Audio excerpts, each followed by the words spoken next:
அதாவது நள்ளிரவில் கலைஞர் கைது அப்படிங்கிறதுக்கு வந்து நேரடி சாட்சி நான் தான். அந்த ஃபுல் எபிசோடு வந்து நான் வந்து ஒரு டாக்குமெண்டா இது வந்து ஒரு டாக்குமெண்ட். அந்த கைது படலம் வந்து எப்படி நடந்தது, கலைஞர் எப்படி கைது செய்யப்பட்டாரு அப்படிங்கிறதுக்கான முக்கியமான ஆவணங்கள் வந்து இதுதான் ரெஃபரன்ஸ். அதாவது நான் தான் அந்த களசாட்சி, ஐ விட்னஸ் நான் தான். ஒரு நம்பர் கமிஷன் முன்னாடி ஆஜராகி இந்த கைது தொடர்பாக சாட்சியம் அளிச்சதும் நான் தான். அப்படி இருக்கிறப்ப இவர் வந்து வரலாறு வந்து எங்களுக்கு அப்படி தெரியும் அப்படின்னு சொல்றது வந்து மிகப்பெரிய ஒரு பொய்ய சொல்றாரு, அவ்வளவுதான். இது வெறும் அவதூறு தான், சும்மா ஒரு இதெல்லாம் கிடையாது. 29ஆம் தேதி ஜூன் 29 2001 ஜெயலலிதா ஆட்சிக்கு வந்து 2 மாதங்கள்ல இந்த கைது படலம் நடக்குது.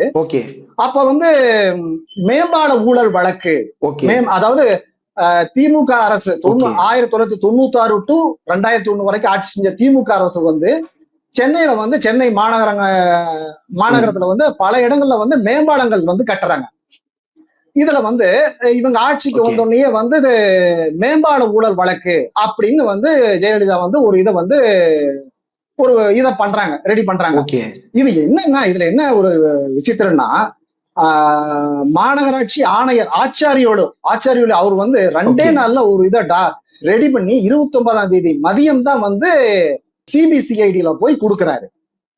லஞ்ச ஒழிப்புத்துறையில கொடுக்க வேண்டிய கம்ப்ளைண்ட் வந்து சிபிசிஐல கொடுத்து அன்னைக்கு மதிய புகார் கொடுத்து அன்றைக்கு இரவே கைது பண்ணக்கூடிய நடவடிக்கை வந்து நடக்குது.